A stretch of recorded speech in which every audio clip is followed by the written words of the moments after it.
খবর শুনেছেন, পাকিস্তান বিশ্বকাপে খারাপ খেলেছে বলে পিসিবি তাদের প্লেয়ারদের পকেট কাটার ব্যবস্থা করেছে, মানে সোজা বাংলায় জরিমানা।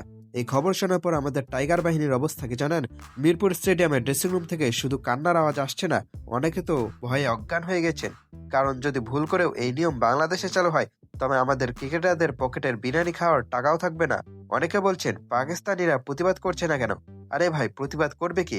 তাদের কি আমাদের মতো কুয়া বাচ্ছে? তাদের কি আমাদের শ্রদ্ধেয় সভাপতি মিঠুন ভাই আছে? না, তাদের তো বড় কোনো তারকা অভিনেতা বড় ভাইও নেই যে ফেসবুকে স্ট্যাটাস দিয়ে দুনিয়া কাঁপিয়ে দিবে।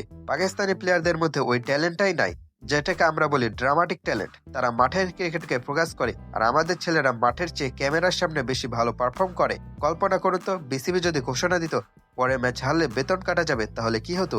100 বারের বেশি সংবাদ সম্মেলন হয়ে যেত এতক্ষণে। বিসিবি ভবনের সামনে টিস্যুর স্তূপ জমে যেত। লাইভে এসে আমাদের কোনো এক সিনিয়র ভাই হয়তো বলতেন, আপনারা কি জানেন আমরা কত কষ্ট করি? এই যে আমরা না খেয়ে থাকবো, আমাদের সন্তানদের দুধে ভাতে কে রাখবে? আমরা কি ইচ্ছা করে ক্যাচ ছাড়ি? ওই বলটা তো আসলে পিচ্ছিল ছিল।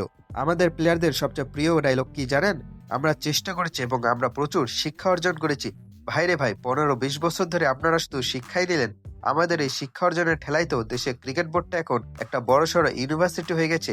প্লেয়াররা সব এক একজন আজীবনের ছাত্র। বেতন নেওয়ার সময় তারা প্রফেশনাল, আর খেলার সময় তারা নার্সারি ক্লাসের শিক্ষার্থী, যারা প্রতি ম্যাচে নতুন কিছু শেখে।